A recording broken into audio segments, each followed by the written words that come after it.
अंधेरी रात थी। आसमान पर बादल छाए हुए थे और चांद नजर नहीं आ रहा था।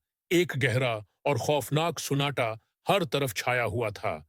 ये वो जंगल था जहां इंसान हर तरफ छाया हुआ था, जाने से डरते थे।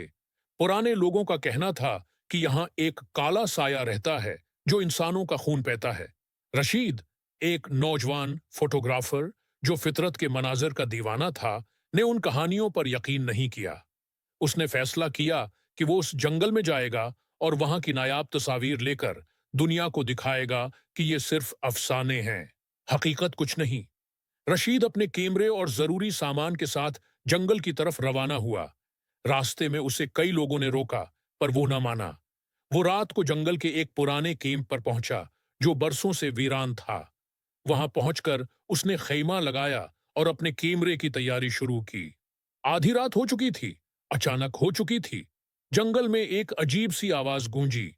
ऐसा लगा जैसे कोई बड़ी चीज झाड़ियों के अंदर चल रही हो। रशीद ने सोचा शायद कोई जानवर है, लेकिन जब उसने कैमरा उठाकर फलेशान किया, तो जो मंजर उसके सामने आया, उसने उसके होश उड़ा दिए। सामने एक अजीब उल खुल्कत जानवर खड़ा था।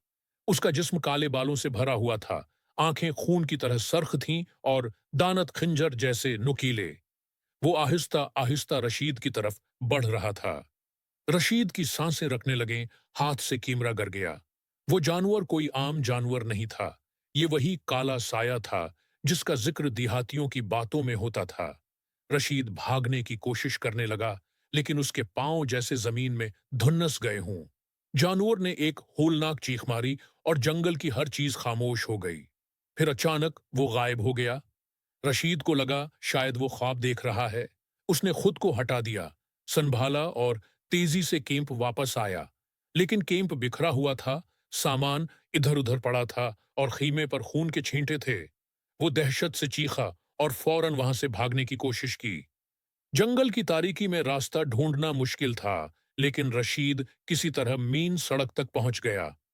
वो गांव वापस आया, बदहवास और थरथराता हुआ। लोगों ने उसकी हालत देखी तो फौरन बुजुर्ग हकीम को बुलाया। रशीद बेहोश हो चुका था। जब होश आया तो उसने सारी बात सुनाई, लेकिन कोई यकीन करने को तैयार न था। अलबत्ता एक बूढ़ा शख्स बोला, मैंने भी वो साया देखा है।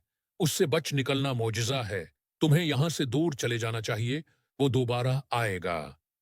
रशीद ने गांव छोड़ दिया, मगर वो रात उसके जहन में हमेशा के लिए नक्श हो गई। उसके बाद न किसी ने रशीद को देखा, न ही काले साए की खबर आई। पर जंगल आज भी वही है, और जो भी रात को वहां गया, कभी वापस नहीं आया।